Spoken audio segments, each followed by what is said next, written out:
My name's Grant Coffey. I'm on Shepherd Grain Farms in Nottoway County, Virginia.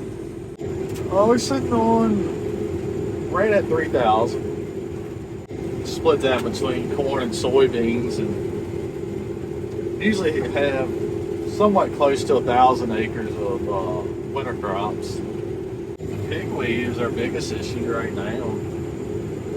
I guess the biggest issue with the first design was we weren't engineers putting this thing together, so it was all trial and error and a bunch of re-drilling holes and just trying to make it work to begin with. So that's, I really, pretty much the biggest issue was, we really didn't know what we were doing. We just started putting things together to make it happen and went from there.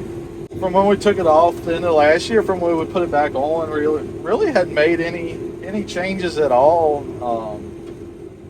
Once we got it finally correct last year, it was at the end of the season, and we really didn't have anything left to harvest. So we're just sort of picking up where we left off. So this is the baffle that you need to keep the straw stream that comes off the top separate from the chaff that comes off the sieves under here. So the baffle will take the weed seeds that are in the chaff fraction and then guide them down into the funnel that we're creating here. But without this, the two streams come back together, and then they would go into the spreader, and then you'd spread your weed seeds out. So this is a key piece. And as I say, baffles can be baffling. Where to put this, how far forward, how far back, how much of an angle to put on it. We've been doing a little bit of trial and error to kind of figure that out, but one thing we learned early on is this needs to be pretty steep initially so that any material that lands off of here slides off. It was too flat and we were building material up initially. So that's one thing. The other thing is kind of whatever area of wind you're taking in here, you want to have about the same amount of area exiting so that you don't build up any areas of high pressure and change the airflow of the combine to the greatest extent that you can. I think the design that we have now is pretty good.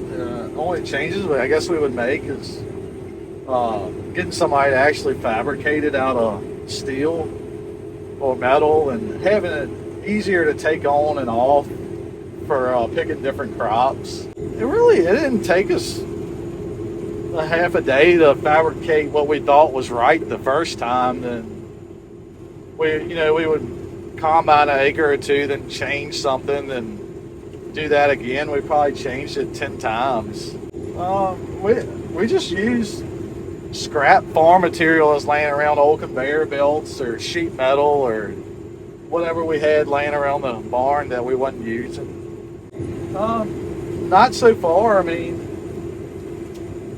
We're cutting beans that are yielding pretty well. Traveling the same speeds that we normally would. I don't know if it affects our airflow at all. With our cleaning system would be my only issue if there was any.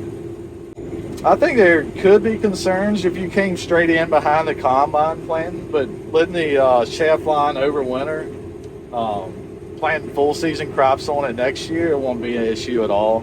I know we'll come in here with probably a barley cover crop in the next few days. Then with us being research plotted, maybe back in beans next year. I'm not 100% sure. But I guess the biggest thing is just being open-minded with this thing, just trying to make it work instead of writing it off from the beginning.